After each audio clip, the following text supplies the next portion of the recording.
Hello दोस्तों, मेरे YouTube channel में आपका स्वागत है। और आज की वीडियो में हम बात करेंगे बुध देव के बारे में कि बुध देव की कुछ ऐसी और कुछ भावों में स्थिति होती है जो व्यक्ति को राजा या राजा तुल्य जीवन देती है। इसका मतलब है कि व्यक्ति अपने जीवन में सभी सुखों से युक्त होगा। तो वो कौन सी स्थितियां हैं आज की वीडियो में हम जानेंगे। वीडियो अच्छी लगे तो प्लीज़ वीडियो को लाइक करें और चैनल को सब्सक्राइब जरूर करें। देखिए, ज्योतिष में जब भी हम बुध ग्रह की बात करते हैं तो बुध ग्रह को बुद्धि का ग्रह माना जाता है। इसी कारण जो बुध ग्रह होता है वो विशेष रूप से महत्वपूर्ण बन जाता है, क्योंकि व्यक्ति की बुद्धि ही व्यक्ति के जीवन के अच्छे गुणों को, बुरे गुणों को, अच्छे जीवन को, बुरे जीवन को दिखाती है। अगर व्यक्ति की बुद्धि अच्छी होती है, शुभ होती है, शुभ कार्यों में लगाने वाली होती है, तो व्यक्ति निश्चित ही एक अच्छा जीवन जीता है, सम्मानित जीवन जीता है। तो उसकी बुद्धि उसके जीवन में बहुत बड़ा रोल निभाती है। और इसी कारण जो बुध होते हैं वो मुख्य रूप से बहुत महत्वपूर्ण ग्रह बन जाते हैं, क्योंकि बुध ग्रह कुछ ऐसे प्रभाव लिए हुए होते हैं कुंडली में। जैसे कि हम बात करते हैं, बुध ग्रह जिस भी ग्रह के साथ होते हैं व्यक्ति की बुद्धि उसी प्रकार की हो जाती है। जैसे जैसे अगर बुध अगर यहाँ पर शुक्र के साथ हैं तो ये एक लक्ष्मी नारायण योग बनता है, मतलब शुक्र यहाँ पर शुभ ग्रह है। अगर बुध शुभ ग्रह के साथ हों तो ये और शुभ ग्रह हो जाते हैं और अच्छे ग्रह बन जाते हैं, मतलब व्यक्ति की जो बुद्धि होती है वो और ज़्यादा अधिक श्रेष्ठ हो जाती है। लेकिन समस्या यहाँ नहीं है, समस्या यहाँ होती है कि जब भी बुध ग्रह पाप ग्रह के साथ होते हैं, जैसे कि बुध अगर शनि के साथ हैं, तो ये अपने आप में एक दुर्योग है, बहुत बुरा योग इसको हम कह सकते हैं। और इस योग में जन्म लेने वाला जो जातक होता है व्यक्ति विभिन्न परेशानियों से ग्रसित रहता है। व्यक्ति का बिजनेस भी अच्छा नहीं चल सकता, व्यक्ति अपने शारीरिक रूप से भी बहुत मजबूत नहीं हो सकता, व्यक्ति की जो बुद्धि है वो भी बहुत श्रेष्ठ काम नहीं करती, किसी भी चीज़ को बहुत जल्दी कैच नहीं करता, सीखता नहीं है, उसे भी सीखने में टाइम लगता है। तो इस प्रकार की स्थितियां व्यक्ति के सामने समस्या देती हैं जब बुध का संबंध पाप ग्रह से हो। अगर बुध का संबंध केतु से है तो ये भी व्यक्ति के जीवन में बहुत रोग देने वाला होता है, भ्रमित रोग देने वाला होता है। बुद्धि व्यक्ति की भ्रमित रहती है, व्यक्ति सही रास्ते पर नहीं चल पाता है। तो कहने का मतलब यह है कि बुध ग्रह एक ऐसे ग्रह हैं जो बहुत ही सेंसिटिव, नाजुक ग्रह इनको हम कह सकते हैं, क्योंकि कुंडली में अगर बुध जरा भी पीड़ित हैं, जरा भी अगर कुंडली में अच्छे नहीं है तो ये समस्या बहुत देने वाले होते हैं। व्यक्ति को जीवन में समझ नहीं आता कि समस्या कहाँ से होती है, लेकिन बुध ग्रह यहाँ पर समस्या देने का काम भी करते हैं। अगर हम ज्योतिष में बात करें तो बुध के पास 3 नंबर की और 6 नंबर की राशि, मतलब मिथुन राशि और कन्या राशि होती है। कन्या राशि उच्च की राशि और मिथुन राशि साधारण राशि, और जो 12 नंबर की मीन राशि है वो बुध की नीच राशि कहलाई जाती है। अब हम कुंडली में बात करते हैं, जो बुध ग्रह होते हैं वो कुछ लग्नों में, कुछ विशेष भाव में हो तो व्यक्ति को बहुत श्रेष्ठ जीवन देते हैं। तो वो कौन सी स्थितियाँ, कौन से लग्न में कौन सी स्थिति बनती है, इस बारे में हम जानने का प्रयास करते हैं। देखिए, जब भी किसी व्यक्ति की कुंडली वृषभ लगन की हो और वृषभ लगन में दूसरे भाव में बुध हो, तो यहाँ पर ये जो बुध होंगे ये खुद की राशि के होंगे, मतलब अपनी स्वयं की राशि में होंगे। और दूसरा भाव जो होता है वो व्यक्ति की वाणी का होता है, व्यक्ति के परिवार का होता है, व्यक्ति के मुख्य रूप से धन का होता है। तो यहाँ पर व्यक्ति वाणी से भी धन कमाएगा, परिवार से भी व्यक्ति को लाभ मिलेगा, और व्यक्ति के पास जो विरासत में मिली हुई संपत्ति होती है वो भी बहुत अधिक मात्रा में होती है। मतलब कहने का है कि ऐसा व्यक्ति श्रेष्ठ जीवन जीने वाला होता है, उसके पास परिवार का सपोर्ट होता है, परिवार का धन होता है, और उसके बाद खुद का भी बहुत अच्छा कमाया हुआ धन होता है। और संचित धन या दूसरे भाव को हम कहते हैं, तो व्यक्ति के जीवन में धन संचित तक हो जाता है, क्योंकि आज के समय में धन की संचित होने की जो स्थिति है वो बहुत खराब होती जा रही है। लोगों के पास धन तो आता है लेकिन संचित नहीं होता। तो ऐसी स्थिति में ये व्यक्ति बहुत ही समृद्धशाली व्यक्ति हो सकता है जब दूसरे भाव में वृषभ लगन में बुध हो। ये अपने आप में श्रेष्ठ राजयोग है। व्यक्ति की वाणी इस प्रकार की होगी, व्यक्ति किसी भी काम को अपनी वाणी के माध्यम से ही पूरा करवा सकता है। व्यक्ति की वाणी इतनी अधिक प्रभावशाली होगी। वक्ता ऐसा व्यक्ति हो सकता है, लेखक हो सकता है, कवि हो सकता है, या अन्य गुणों से युक्त भी ऐसा व्यक्ति हो सकता है, टीचर भी हो सकता है। तो ये अपने आप में एक अच्छा योग इसको हम कह सकते हैं। इसके बाद देखिए, वृषभ लगन में ही अगर 5 नंबर में बुध हो तो ये भी अपने आप में श्रेष्ठ है। 5 नंबर में 5वें भाव में बुध हो, 5वें भाव में यहाँ पर इनकी उच्च की राशि कन्या राशि होगी, जो अत्यंत श्रेष्ठ योगों का निर्माण यहाँ पर करेगी। क्यों करेगी? क्योंकि बुध यहाँ पर उच्च राशि में है। और जो सबसे महत्वपूर्ण होता है कि लग्नेश से मित्रता है या शत्रुता है, तो यहाँ पर लग्नेश से परम मित्रता यहाँ पर है।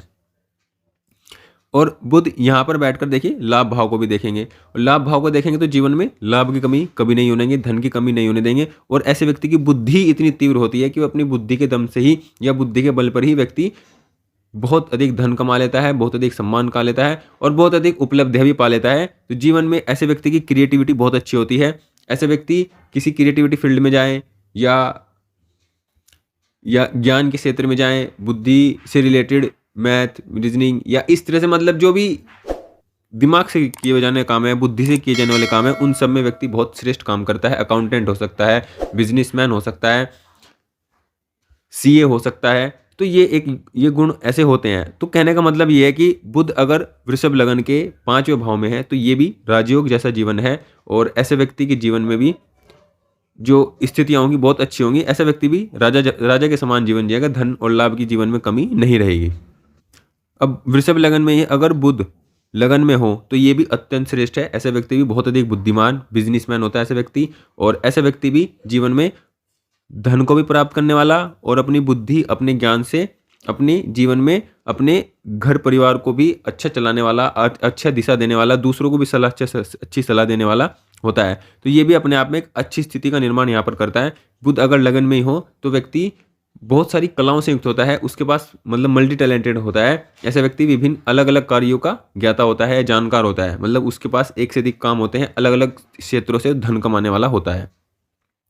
तो ये एक बहुत अच्छी स्थिति यहाँ पर वृषभ लगन में बनती है बुध की, दूसरे, 5वें और पहले भाव में। देखिए उसके बाद हम बात करते हैं कुंडली में जो अगला लगन है वो है मिथुन लगन, और मिथुन लगन के लगन में ही बुध हो तो ये महापुरुष राजयोग बनेगा, भद्र महापुरुष राजयोग। और ऐसा व्यक्ति विशेष बुद्धिमान, विशेष ज्ञानवान और विशेष धनवान, हर प्रकार से व्यक्ति विशेष होता है, चाहे बुद्धि हो, चाहे ज्ञान हो, चाहे धन हो, चाहे व्यक्ति जीवन में उपलब्धियां हो, हर प्रकार से सुखी होता है। ये अपने आप में अच्छा योग होता है। ऐसा व्यक्ति अगर बिजनेस करे तो वो अत्यंत श्रेष्ठ धन कमाएगा, अत्यंत लाभ कमाएगा, बहुत बड़ा बिजनेसमैन बन सकता है। किसी भी क्षेत्र का बिजनेस ऐसा व्यक्ति कर सकता है, और बिजनेस कर ले, चाहे बिजनेस से क्षेत्र से जुड़कर काम करे, किसी भी क्षेत्र से जुड़कर काम करे, ये अपने आप में अत्यंत श्रेष्ठ राजयोग बनेगा। इसी प्रकार मिथुन लगन में अगर बुध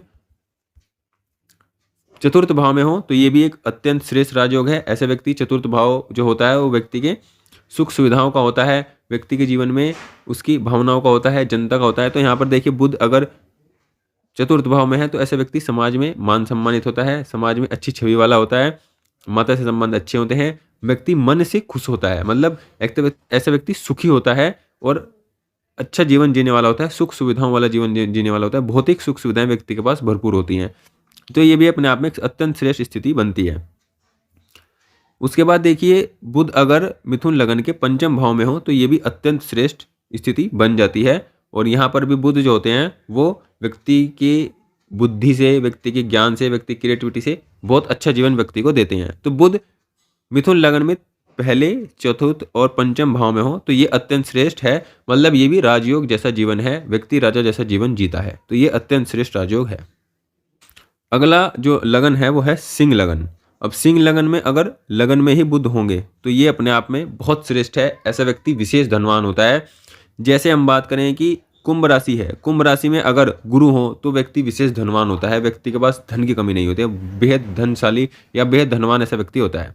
इसी प्रकार अगर सिंह राशि में बुध हो, क्योंकि देखिए यहाँ पर ये धन और लाभ के स्वामी बनकर बैठते हैं लगन में, मतलब इनकी स्थिति ये बनती है। तो सिंह लगन में ही बुध हो तो ये अपने आप एक धनयोग कहलाता है, बहुत श्रेष्ठ धनयोग कहलाता है। और जिसकी भी कुंडली में इस प्रकार की स्थिति होती है ऐसा व्यक्ति विशेष धनवान होता है, धन की विशेष कमी व्यक्ति के जीवन में नहीं होती है। उसके बाद देखिए दूसरे भाव में भी उनकी कन्या राशि है, उच्च राशि में बुध यहाँ पर बैठेंगे तो ये भी अपने आप में अत्यंत श्रेष्ठ स्थिति बुध की बनेगी। व्यक्ति अपनी वाणी से, ज्ञान से, धन से हर प्रकार से धनी होगा, संचित धन होगा, बैंक बैलेंस अच्छा होगा व्यक्ति का, मतलब ये भी अपने आप में राजयोग जैसी स्थिति जीवन को बनाने वाली है। उसके बाद देखिए बुध अगर एकादश भाव में होंगे तो ये भी राजयोग जैसा जीवन है, क्योंकि लाभ की अगर देखिए व्यक्ति के जीवन में, व्यक्ति के जीवन में व्यक्ति के पास अच्छा धन होगा तो उसका जो जीवन होगा वो राजयोग जैसे वैसा ही जीवन होगा। अच्छा धन होगा, यहाँ से व्यक्ति को संतान सुख भी मिलेगा, तो व्यक्ति के जीवन में घर परिवार का सुख हो, व्यक्ति के जीवन में धन का सुख हो तो व्यक्ति राजा ही होता है, राजा जैसे जीवन ही उसका होता है। तो यहाँ पर देखिए लाभ भाव में बैठकर बुध खुद की राशि में बैठेंगे तो ये अपने आप में अत्यंत श्रेष्ठ होगा और व्यक्ति अपने जीवन में बहुत धन कमाएगा, विशेष धनवान होगा और लाभ की जीवन में कमी नहीं होगी। अनेक स्रोतों से धन का आगमन होता रहेगा और लाभ अनवरत रहेगा, मतलब कमी लाभ की नहीं होगी, धन की कमी नहीं होगी। जो ये अपने आप में अत्यंत श्रेष्ठ है। उसके बाद देखिए बुध की जो स्थिति है वो दसम भाव में भी अच्छी होती है, क्योंकि दसम भाव के बुध कारक होते हैं, क्योंकि दसम भाव व्यापार का होता है, कर्म का होता है और बुध यहाँ पर कारक होते हैं। तो बुध की स्थिति दसम भाव में भी श्रेष्ठ है। सिंह लगन में और दसम भाव में बुध हो तो ये भी अत्यंत श्रेष्ठ स्थिति व्यक्ति की बन जाती है। और ऐसा व्यक्ति किसी गरीब परिवार में पैदा हो तो भी वह अपने कर्मों से, अपनी बुद्धि से, अपनी मेहनत से, अपने ज्ञान से व्यक्ति बहुत समृद्धशाली और धनी व्यक्ति बन जाता है। तो देखिए ये भी अत्यंत श्रेष्ठ स्थिति है। राजयोग जैसा जीवन इस स्थिति में व्यक्ति को मिलता है। बुध अगर पीड़ित नहीं होंगे तो ये अपने आप में एक श्रेष्ठ राजयोग होगा। श्रेष्ठ व्यक्ति बिजनेसमैन हो, ऐसा व्यक्ति बहुत बड़ा बिजनेसमैन बन सकता है। अगर बुध पीड़ित नहीं है और व्यक्ति बिजनेस करता है तो ये श्रेष्ठ व्यक्ति को बिजनेसमैन बनाता है। उसके बाद देखिए जो अगला लगन है वो कन्या लगन है। कन्या लगन में बुध हो तो भद्र महापुरुष राजयोग बनेगा और ये अत्यंत श्रेष्ठ राजयोग होगा। व्यक्ति सभी सुख सुविधाओं से भरपूर होगा, मतलब ये भी राजा जैसा जीवन देने वाला व्यक्ति का योग बनाता है।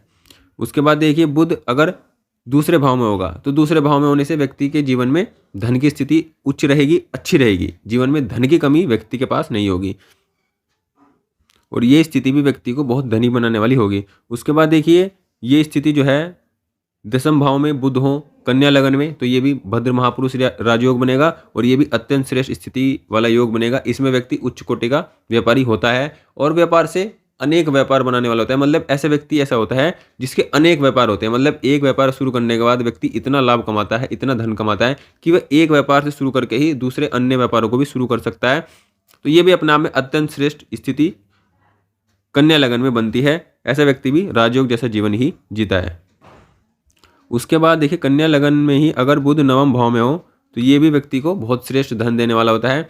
ऐसा व्यक्ति भी, धन का मतलब ये है कि भाग्य भी देने वाला होगा। यहाँ पर देखिए ऐसे व्यक्ति को पिता का सुख मिलेगा, पिता से वो सपोर्ट मिलेगा और भाग्य का साथ मिलेगा। व्यक्ति कुछ भी काम करेगा, ये बिजनेस विशेष रूप से करेगा तो भाग्य का सपोर्ट व्यक्ति को जरूर मिलेगा। मतलब ऐसा व्यक्ति भी भाग्यवान होगा, क्योंकि लग्नेश यहाँ पर देखिए भाग्य भाव में है, दशमेश भाग्य भाव में है। ये अपने आप में अत्यंत श्रेष्ठ राजयोग है। तो कुंडली में, कन्या लगन की कुंडली में ये कुछ ऐसी स्थितियां हैं जिसमें अगर बुध है तो ये व्यक्ति को राजा या राजा जैसा जीवन बनाएगा, राजा जैसा जीवन देगा। कन्या लगन की अगर हम बात करते हैं, देखिए अगला जो लगन है कन्या लगन है। कन्या लगन में ही बुध हो तो ये अपने आप में अत्यंत श्रेष्ठ है, क्योंकि नवमेश हैं वो लगन में आएंगे, जिस कारण व्यक्ति धनवान होगा, बुद्धिमान होगा और विशेष रूप से व्यक्ति भाग्यवान होगा। तो ये योग भी एक उच्च श्रेणी का योग होगा, उच्च कोटि का योग होगा। ऐसे योग में उत्पन्न जातक व्यक्ति जो होगा वो बहुत श्रेष्ठ होगा। मतलब कहने का ये है कि ऐसे व्यक्ति भाग्य के सारे जीवन में उच्च पद को पाएगा, उच्च श्रेणी को पाएगा और उच्च प्रकार के धन को पाएगा, अच्छे कार्य को पाएगा, मतलब अच्छे जीवन यापन कर पाएगा। क्योंकि देखिए ये जो योग है बहुत श्रेष्ठ योग है, क्योंकि लग्नेश और नवमेश का संबंध जब भी कुंडली में बनता है तो ये अपने आप में राजयोग बन जाता है। तो ये भी जो कॉम्बिनेशन है कुंडली में व्यक्ति को राजा जैसा जीवन देने वाली स्थिति बनाती है। उसके बाद देखिए बुध अगर नवम भाव में है तो ये भी अपने आप में अत्यंत श्रेष्ठ है। यहाँ पर भी व्यक्ति समृद्धशाली व्यक्ति जीवन जिएगा। अब जो आखिरी लगन है वो है मकर लगन। देखिए मकर लगन में अगर हम बात करते हैं तो जो बुध होंगे अगर वो पंचम भाव में होंगे तो ये अपने आप में श्रेष्ठ, अत्यंत श्रेष्ठ, क्योंकि नवम भाव का स्वामी पंचम में होगा। ये अपने आप में अत्यंत श्रेष्ठ स्थिति होगी। व्यक्ति अपनी बुद्धि से, ज्ञान से बहुत धन कमाने वाला होगा। व्यक्ति के पास धन की कमी नहीं होगी और लाभ की कमी भी नहीं होगी, कार्य की कमी नहीं होगी। ये भी अपने आप में अच्छा श्रेष्ठ राजयोग होगा। उसके बाद देखिए मकर लगन में अगर नवम भाव में बुध हो तो ये बहुत श्रेष्ठ योग है, क्योंकि ऐसा व्यक्ति विशेष भाग्यवान होता है, क्योंकि भाग्य भाव का स्वामी भाग्य भाव में उच्च राशि में, ये अपने आप में अत्यंत श्रेष्ठ राजयोग बनेगा। उसके बाद देखिए बुध की स्थिति अगर दसम भाव में होगी तो ये भी अपने आप में श्रेष्ठ राजयोग बनेगा, क्योंकि नवम का स्वामी दसम में हो और बुध के साथ शुक्र भी रहते हैं। तो शुक्र या तो यहाँ होंगे या यहाँ होंगे, तो ये भी अपने आप में श्रेष्ठ स्थिति बनती है। ऐसा व्यक्ति भी किसी बिजनेस को करे, किसी व्यापार को करे तो धनी होगा, विशेष रूप से धनी होगा और जीवन में किसी भी प्रकार की कमी नहीं होगी। तो हमने आज की वीडियो में जाना कि बुध की कौन से लग्नों में स्थिति श्रेष्ठ होती है कौन से लग्नों में कौन सी स्थिति व्यक्ति को श्रेष्ठ जीवन जीने वाली, श्रेष्ठ धन देने वाली और श्रेष्ठ व्यक्तित्व देने वाली होती है। तो आज की वीडियो में हमने बुध की स्थिति को जाना। अब अगर किसी व्यक्ति के बुध पीड़ित हैं, पीड़ित किस प्रकार होंगे? बुध के साथ अगर शनि है तो ये बुध पीड़ित माने जाएंगे, क्योंकि बुध अगर पाप ग्रह के साथ होगा तो पाप ग्रह जैसा व्यवहार देगा और बुद्धि को भी पाप ग्रह वाली बना देगा। बुध अगर शनि के साथ होंगे तो ये भी, बुध अगर राहु के साथ होंगे तो ये अपने आप में बुद्धि को भ्रमित करने वाला योग बनाएगा। उसके बाद अगर बुध मंगल के साथ होंगे तो ये भी बुद्धि को भ्रमित करने वाला या बुद्धि को आवेशित या गुस्से वाली बुद्धि बनाएगा। मतलब कहने के बुद्धि को ये भी प्रभावित करेगा। अगर जितने भी पाप ग्रहों से दृष्ट या युक्त होगा बुध ग्रह, उतना ही बुध पीड़ित होगा और बुध की स्थिति उतनी कमजोर कहलाएगी। बुध के दोनों ओर अगर पाप ग्रह, यहाँ भी पाप ग्रह हो, यहाँ भी पाप ग्रह हो, तो बुध पीड़ित होगा और बुध किसी भी प्रकार से अच्छा फल नहीं दे पाएगा। अगर कुंडली में बुध ग्रह को 2 से अधिक पाप ग्रह देखते हों तो ये भी बुध पीड़ित माने जाएंगे। बुध की स्थिति यहाँ पर भी अच्छी नहीं मानी जाएगी। तो अगर किसी व्यक्ति के बुध पीड़ित हैं तो ऐसे व्यक्ति को सबसे पहले जीवन में गणेश जी की आराधना शुरू करनी चाहिए। प्रत्येक बुधवार को गणेश जी की आराधना करें। अगर बुध कारक है, मतलब लग्नेश के मित्र हैं, तो बुध का दान न करें। बुध से संबंधित बीज मंत्रों का जाप करें। और अगर बुध से किसी भी प्रकार की परेशानी व्यक्ति को जीवन में उठानी पड़ रही है, जैसे कि बुध की दशा हो, अंतर्दशा हो और बुध पीड़ित हो और बुरा प्रभाव दे रहे हो, तो व्यक्ति गणेश अथर्वशीर्ष का पाठ जरूर करे, गाय को हरा चारा दे और अपनी जो बहनें हैं, बुआ हैं, इनसे जो अगर रिश्ते खराब हैं, किसी भी प्रकार से रिश्तों में कमी है, तो उसको सुधारने का प्रयास करें, जिससे जो बुध होगा आपका और अच्छा होगा। ये कुछ सरल उपाय हैं जिनको कर आप अपने बुद्ध को अच्छा बना सकते हैं और अपनी बुद्धि को श्रेष्ठ करके अपने जीवन में उन्नति के रास्ते बना सकते हैं। तो आज की वीडियो में दी गई इन्फॉर्मेशन अगर अच्छी लगी हो तो प्लीज़ वीडियो को लाइक करें, चैनल को सब्सक्राइब करें। Thank you.